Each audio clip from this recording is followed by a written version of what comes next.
Donc en fait, on est carrément dans le passé, mais très très loin, quoi. Ouais, très loin, là, quand même. Ouais, en fait, j'ai dû me tromper, tu sais, dans le réglage Je du truc, pense, là. ouais, je pense. Mince. Bon, on est sur des dinosaures. C'est cool, ça, quand même. C'est cool. Bon, Augustin, tu viens d'où, toi? Je viens de Paris et d'Auvergne. D'accord. Ouais. D'accord, t'as toujours vécu à Paris? Ouais, mais mes deux parents sont auvergnats et toute ma famille est auvergnate. Du côté de ma mère, du côté de mon père, et c'est extrêmement important pour moi, dans mon identité. C'est ce qui me rapproche de la nature, c'est ce qui me rapproche de ma famille aussi, et puis d'une certaine conception du monde, l'Auvergne. Et j'ai vécu aussi un peu en Angleterre, tu sais. C'est assez important parce que c'est là-bas que j'ai appris à lire et à écrire. D'accord, en anglais. En anglais, ouais, c'est pour ça que j'ai fait toutes mes études en langue anglaise après. Comment t'étais à l'école? J'étais un très bon élève. Tu vois, le moment au premier rang, Ouais. ouais, ça y est, tu me... Ah, c'était toi? Ouais, c'est moi. C'est-à-dire que je lisais tout le temps, j'étais un peu dans mon monde. Et du coup, t'étais le mec chelou de la classe? Ou peu, hein. t'avais beaucoup d'amis? J'avais pas beaucoup d'amis. J'ai eu beaucoup d'amis quand j'ai eu 16 ans parce que j'étais pas totalement stupide et du coup je suis sorti avec la fille la plus belle du lycée puisque c'était quand j'étais en seconde. Alors quand je suis arrivé en seconde, là, je suis devenu la star. En mode de la classe et tout. Ouais, et puis après je suis devenu gay. Ouais. Ok. Et est-ce que t'as le souvenir d'une honte? Tu sais, quand on est enfant, parfois on vit des hontes un peu. Ouais. Une espèce de teon comme ça, où ça t'arrive en mode il y a tout le monde qui te regarde et tout. T'as le souvenir, toi, d'une honte? Ouais, quand j'avais 12 ans, il y avait un garçon qui s'appelle Marc Morelli qui me détestait dans ma classe. Okay. Si Marc, c'est Morelli, si tu me regardes perché sur un dinosaure avec Tony, prends bien ça dans ta gueule. Et il m'a pris par le col, ouais. par le col et il m'a attaché au porte-manteau.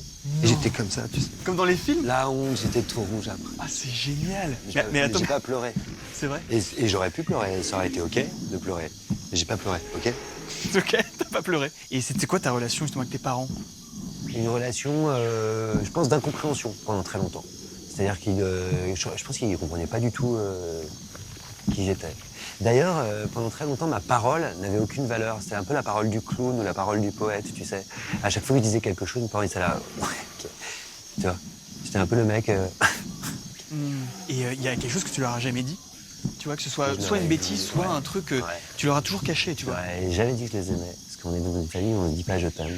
Donc tu vois, bah, là je leur dis. Bah vas-y, tu peux le dire. Ok? Papa, maman, je vous aime. C'est beau. On va parler un petit peu aussi de l'homosexualité. Ouais. Toi, t'es homosexuel. Et Ouais. justement, comment ça s'est passé? À quel moment c'est devenu évident pour toi? Je pense que c'est quelque chose que tu sais depuis toujours. Tu sais, moi je pense que si on avait pu choisir, bah, on le saurait pas. Tu vois. Tu sais, moi je suis toujours un peu saoulé par les gens qui disent vous avez choisi un mode de vie. Non, en fait, on choisit pas. Hein. Tu vois. Et pourtant, j'en suis très fier. Tu vois, j'assume tout à fait qui je suis et depuis très longtemps, en fait. J'ai eu la chance d'être dans une famille où ça s'est quand même bien passé. C'est-à-dire que quand je l'ai annoncé, au début, mes parents étaient surpris, mais jamais ils m'ont rejeté, ce qui n'est pas le cas de tous les enfants. Donc j'ai beaucoup de chance, je crois. D'accord. Et si tu avais un conseil à donner justement à des jeunes qui, comme toi, à l'adolescence, se rendent compte qu'ils sont homosexuels et qu'ils ont peut-être du mal à l'assumer ou qu'ils n'osent pas le dire, qu'est-ce que tu donnerais comme conseil justement pour assumer ça et aller au-delà de cette peur de l'avouer, quoi? Tu sais, je pense que c'est quelque chose qui ne doit jamais venir des autres. Je pense que c'est quelque chose qui doit venir de soi. Je pense que le coming out, ce moment où tu sors du placard, ce moment où tu dis qui tu es, une partie de ton identité, plein de gens vont essayer de te le faire dire. Tu vois, tes parents, tes amis, ils vont te dire « Ah, toi, regarde, t'es gay, ça se voit que t'es gay », avec souvent des clichés qui sont aberrants. Ce qu'il faut, c'est que ça vienne de toi. Donc je dirais, prends du temps, écoute-toi, et sache qu'il y a des gens pour qui ça se passe super bien.